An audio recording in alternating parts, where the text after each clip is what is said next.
एक छोटे से गांव में, जहां हर सुबह चिड़ियों की चहचहाहट होती थी, एक प्यारा बच्चा था जिसका नाम अहमद था।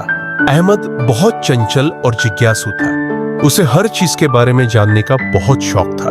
गांव में एक बुजुर्ग मौलवी साहब रहते थे जो बच्चों को कुरान पढ़ाते थे। मौलवी साहब का नाम था मौलवी इब्राहिम। एक दिन अहमद ने अपने दोस्तों से सुना कि मौलवी साहब कुरान की एक नई कहानी सुनाने वाले हैं। अहमद ने अपने दोस्तों के साथ मिलकर मौलवी साहब के पास जाने का निश्चय किया।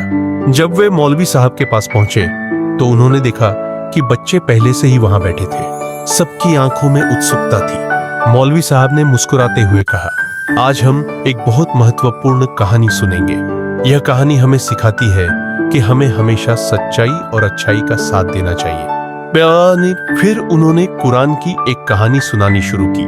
कहानी में एक नायक था जो हमेशा सच बोलता था और अपने दोस्तों की मदद करता था। मौलवी साहब की आवाज में एक जादू था जो बच्चों को पूरी तरह से बांध लेता था। अहमद ने ध्यान से सुना और उसकी आंखों में चमक आ गई।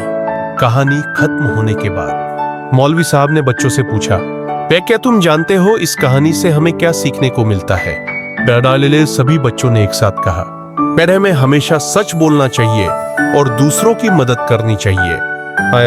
अहमद ने सोचा, मैं भी अपने दोस्तों की मदद करूंगा और हमेशा सच बोलूंगा। उसने मौलवी साहब का धन्यवाद किया और अपने दोस्तों के साथ घर लौट आया। अहमद ने न केवल कहानी सुनी बल्कि एक नई सीख भी पाई। उसे पता चला कि सच्चाई और अच्छाई की राह पर चलना हमेशा सही होता है। इस तरह अहमद ने अपने जीवन में एक नया अध्याय शुरू किया, जहां वह हमेशा सच्चाई के रास्ते पर चलता रहा। गांव के बच्चे अब मौलवी साहब के पास जाने के लिए हमेशा उत्सुक रहते थे। अहमद ने अपने दोस्तों को भी प्रेरित किया कि वे भी मौलवी साहब से कुरान पढ़ें और सच्चाई का रास्ता अपनाएं। इस प्रकार अहमद और उसके दोस्तों ने मिलकर गांव में अच्छाई और सच्चाई का संदेश फैलाया।